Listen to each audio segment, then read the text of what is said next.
Hello and welcome back for another unboxing video here on Overwhelming Odds. We're going to be looking at the second part of the GAMEMAT.EU terrain that they were gracious enough to send. They have definitely supported this vision of my Arctic battlefield well above my expectations, so I owe them a huge thank you as a sponsor. We're going to go ahead and open this up and once again look see what the boxing and the packaging looks like, and I'll give my initial impressions on the terrain and just kind of tell you what I plan to do with it, and you'll get to see it here with the other half of the terrain so you can get a kind of feel of just how much terrain there will actually be on the battlefield. So let's go ahead and take a look. Once again, I do want to highlight why it's so important that you have good packaging, and as you saw in the previous video, the very thick, excellent styrofoam packaging, because you will get damage through shipping carriers and such. So, I mean, there's even some on this other side. They don't handle it in the best manner sometimes, and you know that packaging can make all the difference in the world. If you're spending money on good terrain, you want to make sure you're getting it in pristine condition when it arrives. So I'm incredibly pleased with the amount of packaging. That is a huge plus.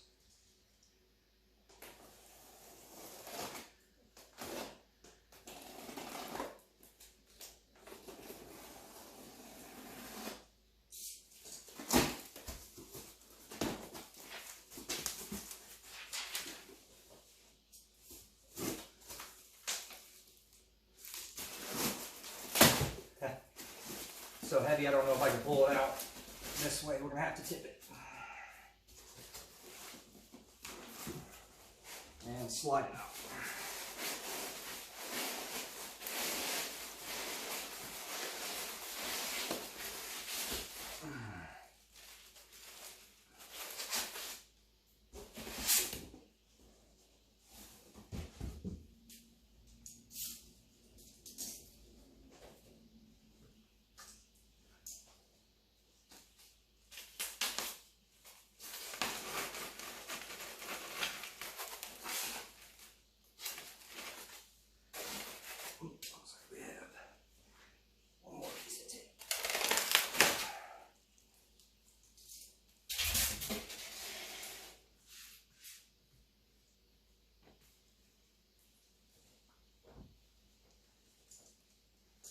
So as you can see, here's the first level. Let's go ahead and start unboxing and take a look at what we have.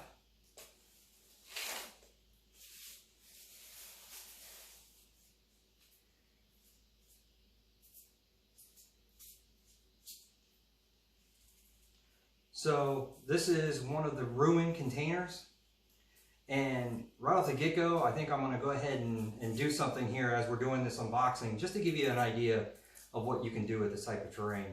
So in the previous video I showed you about the slime, and this is one of the ones I was excited about because they left quite a bit of a lip all the way around this destroyed container, and I always thought it was weird there was no slime or chemical residue in here. They have the pattern for one. It would need to be painted, but instead of painting, let's just go ahead and try one of our slimes.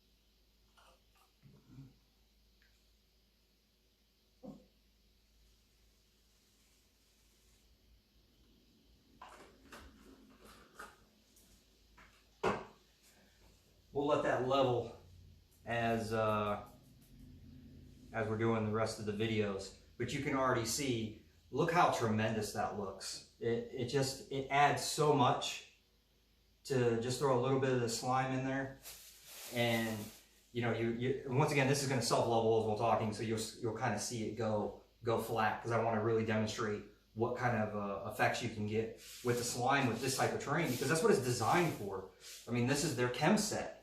And let's go ahead and take another look at a piece of terrain. You'll see what I'm talking about. That is the whole desired effect. is to create that illusion. And yeah, you have it with it painted, but you could take it up to the next level by actually using a compound that will simulate exactly what they were trying to do. And what's nice about that is they left, once again, a nice lip in here. So you're able to use something like this with this type of terrain. Once again, you know, you don't have to go through all the effort of trying to paint the most realistic ooze you can, when for $1 you can have it. So once again, excellent paint job. They sell 2 variations of this. One's a much brighter yellow. I didn't really care for the yellow. I thought it was maybe a little too much with my Arctic battlefield. In a different environment, it would be fantastic. A Mechanicus themed battlefield with lots of gantries, and you're expecting to see those bright yellows. But here, I thought it was going to be too much. It was amazing that they had a second version with a much muted color palette and tone, because this cream is fantastic. It looks nice with the white. It doesn't like immediately draw your eye from anything else. So I'm very pleased about this. Once again, it does have the connector ports for piping and such, which is part of this kit, and I will be magnetizing those. Once again, I think it's too easy to do, and it just really helps to keep everything together when you're playing a game, and it just looks a lot better. You don't have to worry about parts shifting ever so slightly and just looking jarring. So I do recommend, you know, just doing a couple rare earth magnets on this type of terrain. It really adds a lot of value. A very good paint job right out of the box. You can see there's a little bit of blending, so it's a little darker tones towards the bottom. It's just those little touches that allow you to take something like this right out of the box and use it. Because as you can see here, even with like this darker gray streak on the mat, that darkening towards the bottom just helps blend it a little bit and make it, you know, less jarring. So excellent touch. I really appreciate that. And once again, it would be too easy to take some of this and throw it in here, and now, you know, you've got an even more realistic looking battlefield. Too easy.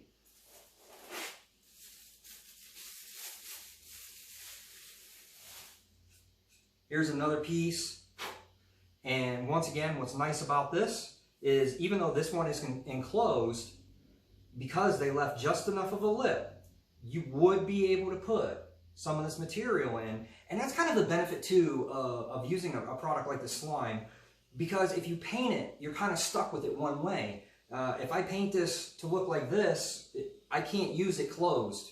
It's painted. I would have to make some sort of cover to put over here and then color match and everything like that. It's doable, but it's a lot of effort, especially just to be able to switch between, you know, oh, this is an open vat and it's not an open vat. But by using a little bit of slime, throw it on top of there, guess what? It's open. Take the slime off, now it's closed. So just a piece of advice here from Overwhelming Odds.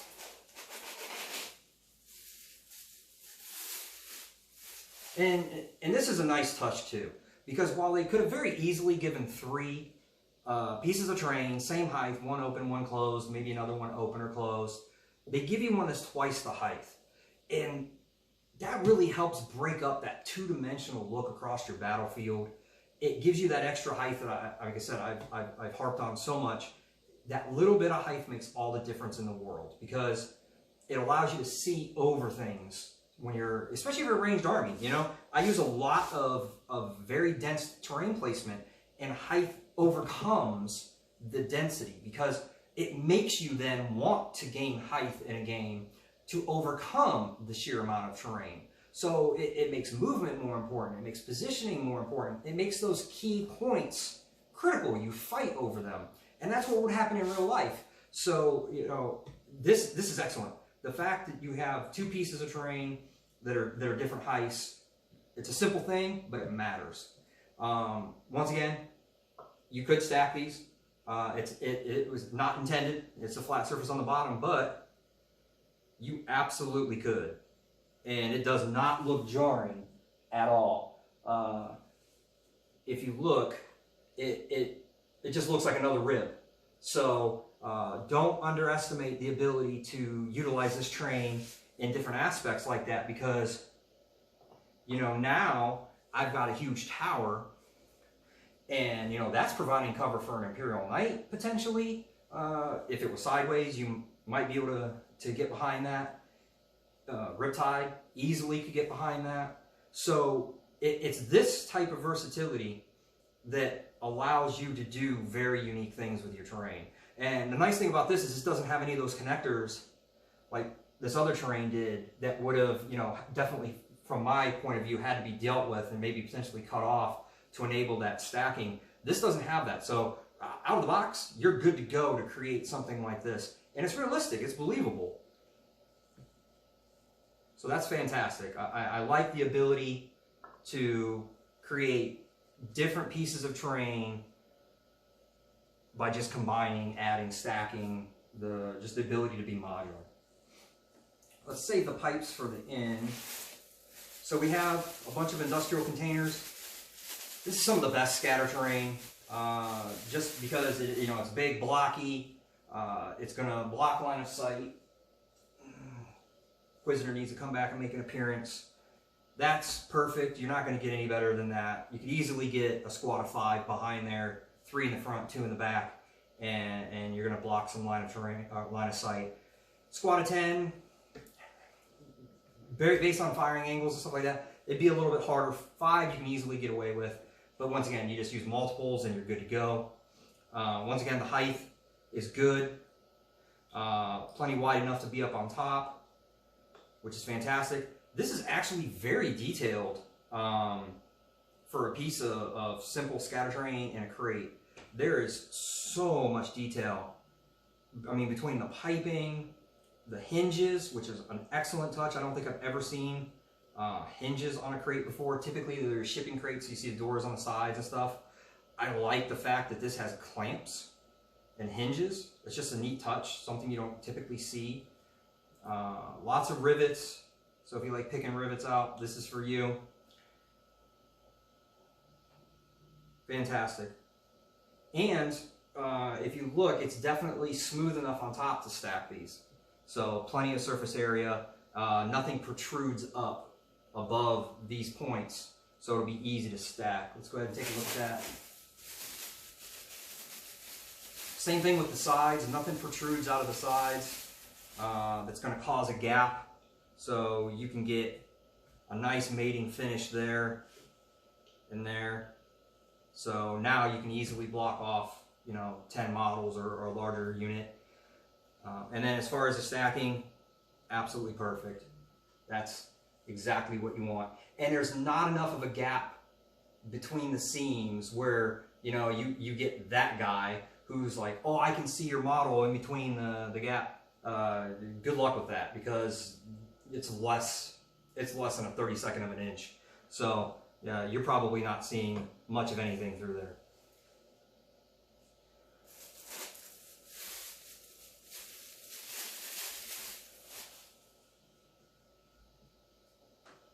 So there's a total of 4 in this metallic finish. I really like this. Very easy to go ahead and throw some color on here if you wanted to. It's perfect as it is. I might pick out maybe some copper accents on the pipe, hinges, maybe dry brush some copper on there just to give it some, more color, because right now it's two-tone.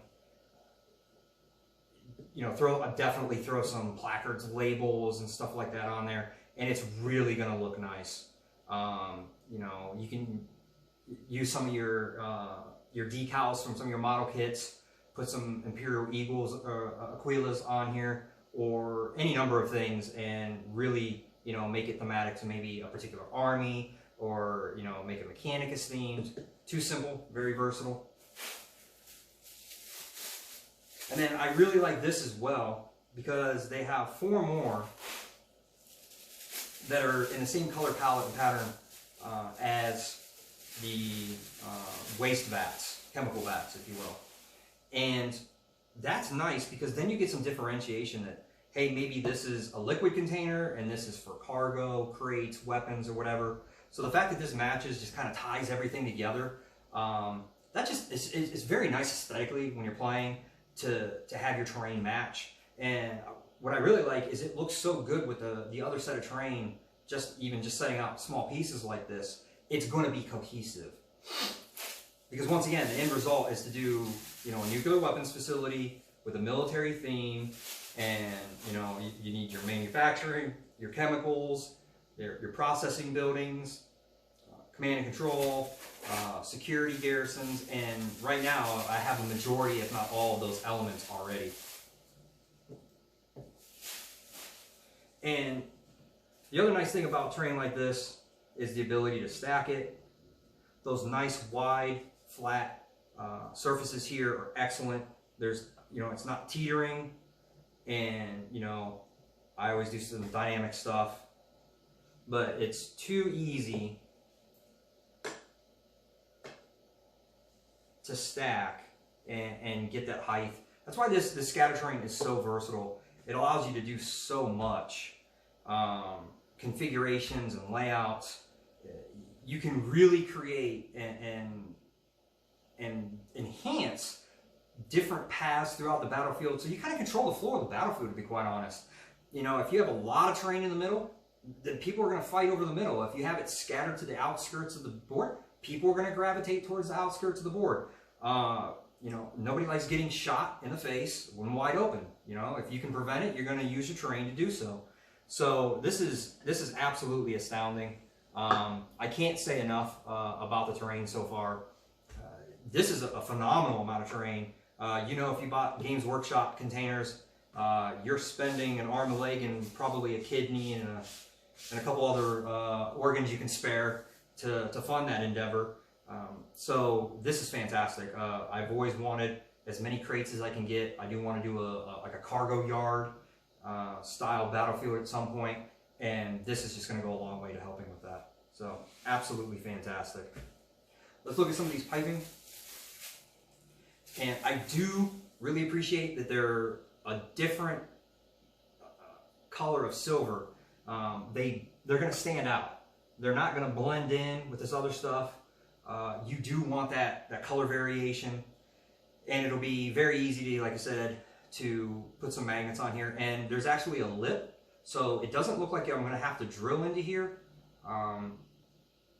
although I may, just to secure the magnet. But you wouldn't have to. If you had a thin enough rare earth magnet, it would easily fit inside of there, and you would be flush where you're not gonna see the magnet protruding up.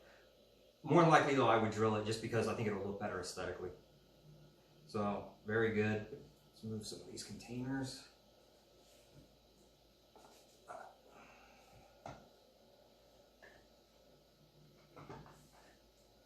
All right, scale wise. It's a good height. You're probably not going to hide behind it completely, but if you're playing different Mechanicus rules for their terrain, plasma conduits and such, definitely be valuable.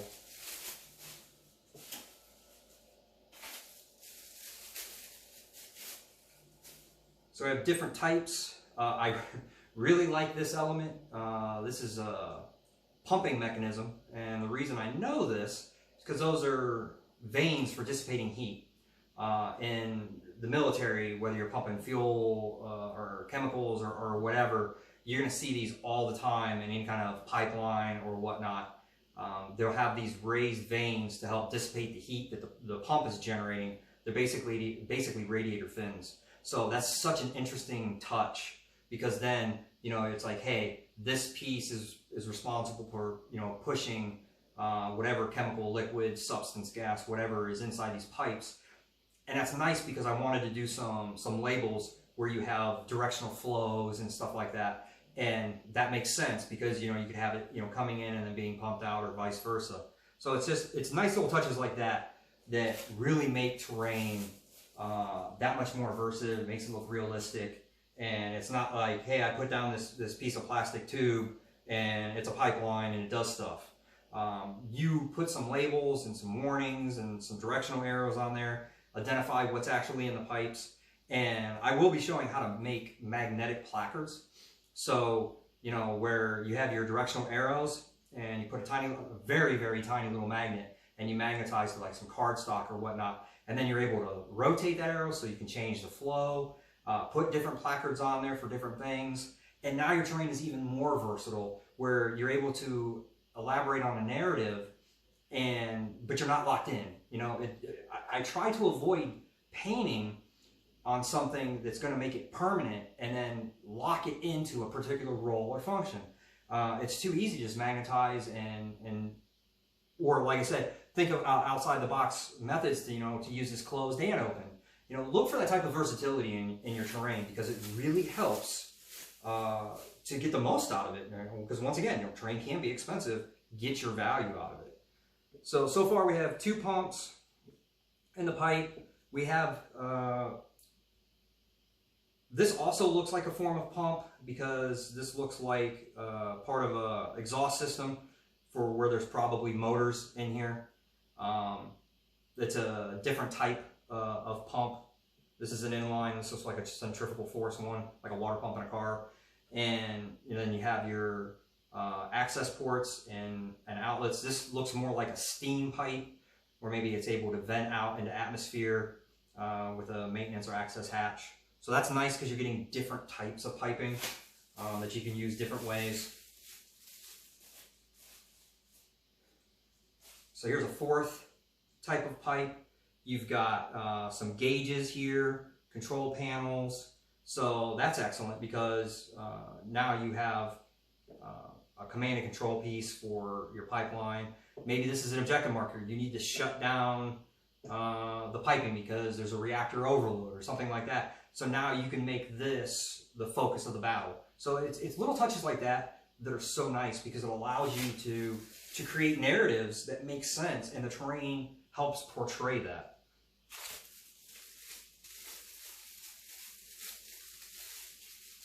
So that is 2 sets of each of the different types. So you have 2 of your command consoles, your centrifugal pumps, your inline pumps, and what look to be steam venting pipes.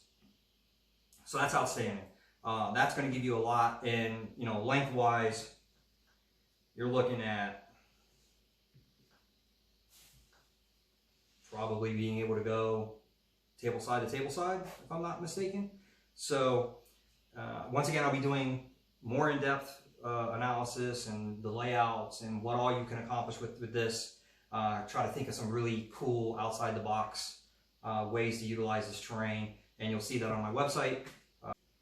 So as you can see, this is the 2nd layer of terrain. There's a fantastic amount of terrain here. Looks like we have a generator. You got some control panel here, some electronic connectors here. It's a good height. Absolutely could get cover behind that.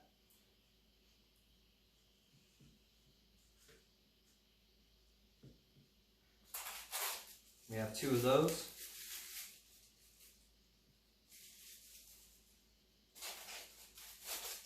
And this is exciting, because one thing I definitely need more of are different types of connectors and pieces for my pipelines, because I'm a big Mechanicus player. I love pipelines. I like that industrial look, and simple things like this, like a busted pipe that can mate up, go so far when you want to create different elements. Because once again, using the slime or different things, I can literally have it pouring out of here and onto like a plastic base or whatever, and it really sells that look.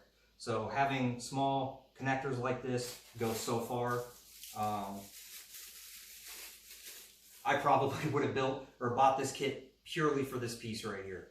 I absolutely love being able to take and blend the pipe into the actual ground, because now you're tying your terrain to your battlefield. It's going somewhere. The eye, the mind, they see that, and it makes you think, what's going on there? Why is it going into the ground? What's the purpose? And I don't have any of these, so this is fantastic, because being able to take this and now have that come out of the ground, which that's another thing too that's so important, is if you have a couple pieces of pipe, and let's say you have a road, this is a perfect example. Let me slide this out of the way and I'll show you what I'm talking about. If I wanted to have a manufacturing facility here, and something over here that's tied to it, maybe you do, I don't, but I'm not going to take this pipe and run it across a road. That's so jarring. It's going to rip you out of the experience. But when you have pieces like this, then what you can do is it makes logical sense that they would route it under the ground and then have it pop up. Let's grab another one here. On the other side of the road. And now you have that cohesive visual that this is feeding that or vice versa. So these pieces alone add so much value because it allows you to not break up the immersion that the Battlefield is creating with the pattern and the graphics, and you're not doing something that's just going to look visually jarring. I mean, I try to avoid that at all costs, and these are going to go a long way in being able to do that, because now I can literally have the pipe go over here, take a 90 underneath that road and pop up over there, and I can connect pieces from diagonally the furthest distance of the battlefield.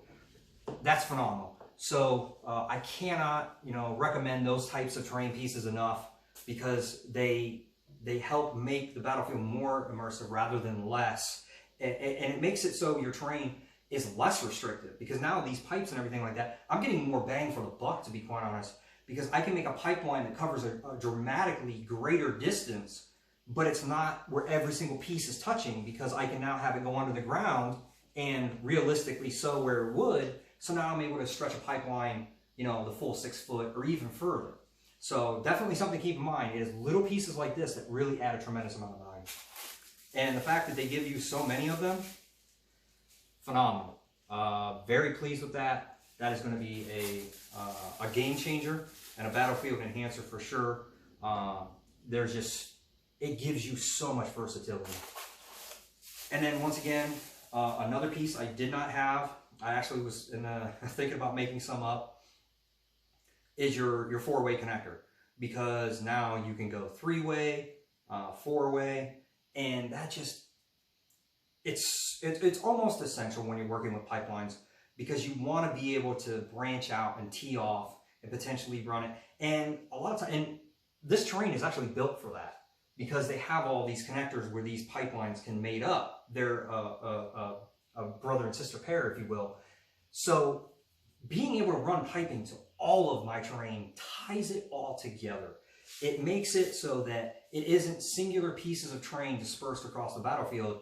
They're still singular, they're still dispersed, but they're connected by pipelines, which then makes it one big cohesive whole. And that, once again, you can't understand the value of having simple little connectors like this, because they add so much value in being able to route the piping the way you want, so that every single piece of terrain can have a piece of pipe going to it, if that's what you're going for. I mean, you don't have to do that, but if that's the look you're trying to pull off, and that's the look that you're intending, you have the ability. You're not limited by, having to use whatever's on the pipe, because that can be really restrictive.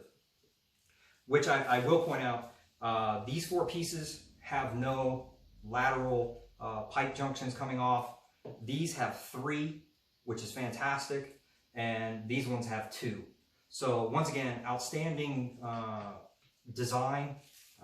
That stuff makes a difference when you're trying to do really complex layouts, which I'm always trying to do. I want, a very complicated pipe and routing system, but also because I like to stay true to life. I want the pipes to have a form and function that makes sense. You're not like, well, that would never be how it would look in real life. More connectors that are broken, because once again, that's going to be very awesome for doing the different spill effects. Crates. And what's interesting about this is, while they're designed to be crates, and they're a matching set from, you can tell by the aesthetics of the top, I don't see a crate. When I initially pulled this out, I didn't see a crate. And as soon as I looked at this, I was like, oh, that's a standoff platform. And I think that's so interesting, because there's quite a few of them in here. Let me pull some out. I'll show you what I'm talking about. You don't have to use the terrain, as it's always intended. Because when I saw this, I was immediately thinking, oh, well, those are standoff platforms for this tank, and that looks fantastic. You know, especially if you were talking about like for my Arctic battlefield, you want to elevate things up because of snow drift and everything like that, because you can get such high levels of snow drift that it would potentially go over the top of your chemicals vat or your fuel tank or whatever.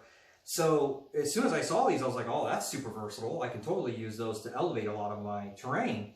And you could use it on, you know, literally anything. Let me give you an idea of what it's going to look like.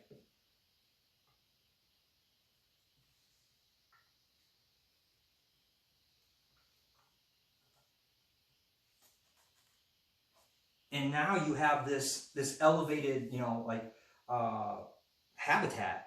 Because if you look at almost any of your polar expedition, military facilities, scientific research facilities, they tend to do this because they need to get up off of the ground, because, like I said, the drift can be several feet high very easily, just, you know, within a day or two.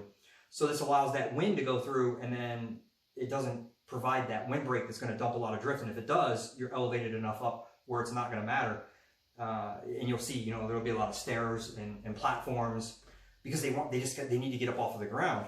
The second thing is, by elevating it like this, you don't have all of the heat of the interior of the building transferring into the ground, where all this Arctic ice and sheeting and snow is acting like a radiator and just sucking the heat out of your facility. So this is also for a survivability and livability standard. By getting it up off of the ground and you have the air is going to be way less of a thermal radiator sucking the heat out of your facilities. So it makes them more energy efficient, you know, as far as living and the ability to be habitable. So these little pieces are so versatile. And what's nice is there's quite a few of them. And, you know, obviously you would need 3 pieces at a minimum for something like this. I probably wouldn't elevate this because of the chemicals and the pool in the front. But these containers and some of these small hab blocks, absolutely. Probably not any of the terrain that's more than 1 story. You typically don't see multi-story elevated platform and habitats, just because weight concerns and such. But fantastic that you get so many of these. And once again, even if you just, you know, you find some wooden blocks or any kind of terrain that's square in shape and then rectangular in length, excellent idea to just use them to elevate your terrain up. Obviously, once again, I don't think it's what they intended, but it's immediately what comes to mind when I see this. And I will definitely use it that way because it looks outstanding. To be quite honest, I will probably end up painting these, because I don't see these having a need to match the chemical vats and some of the other terrain, the containers. This I'm fine with. Something small like this, I'll probably end up painting them silver, because then I would have a set of 3, a set of 3, and then a set of 3, which gives me the ability to elevate all 3 of these hab blocks, which is just going to look too amazing. So just for the sake of blending, I think these 4 will get repainted. I don't really see the need to keep them that color when I can use them where they'll be more functional in another color. So we have a ton of, looks like liquid chemical vats. So that's nice because you can have a bunch of objective markers per se. Let's see, how many do we have?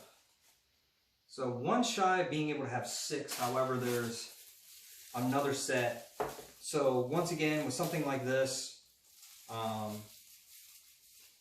would probably repaint one of those so that I'd have a full set of 6 for objective markers.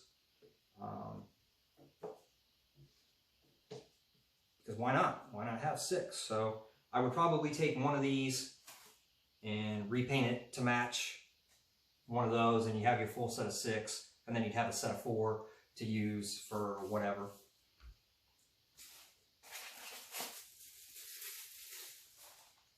Excellent.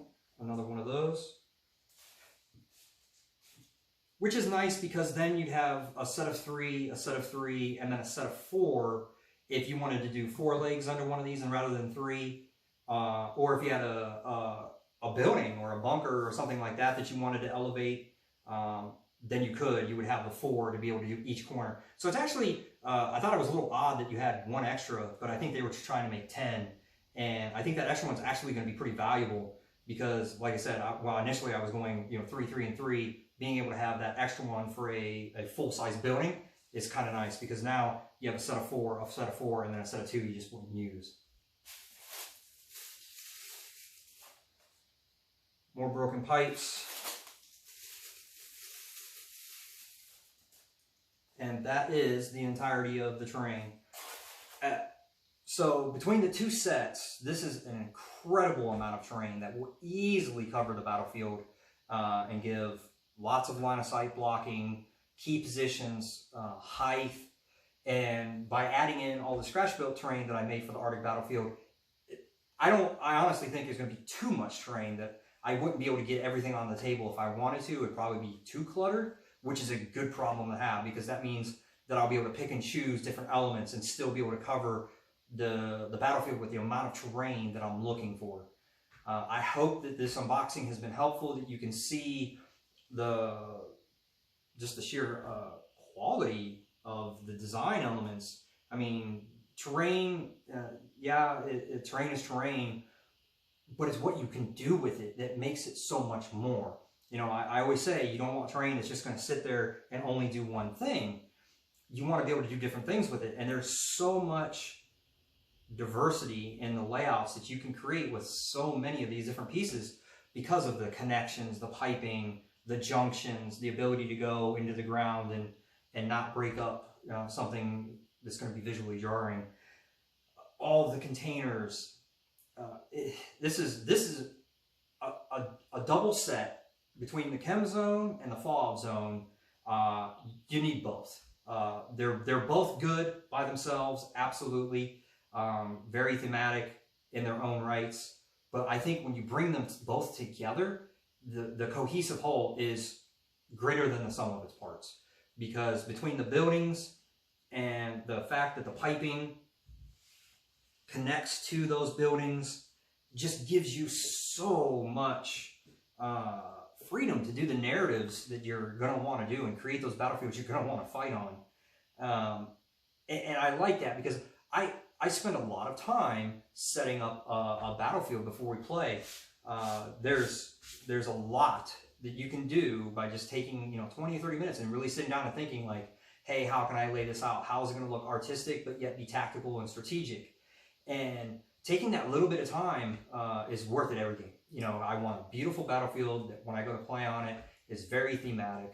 I would be remiss if you guys have not watched any of Winter's SEO videos. He does an outstanding job of creating battlefields that you take one glance at it and it looks like one giant cohesive whole. Nothing stands out on its own, but the more you look at it, the more detail you see, the amount of blending that he does with rocks and shrubs and scatter terrain. He was definitely an influence on how I do my battlefields, and that's the look I try to emulate.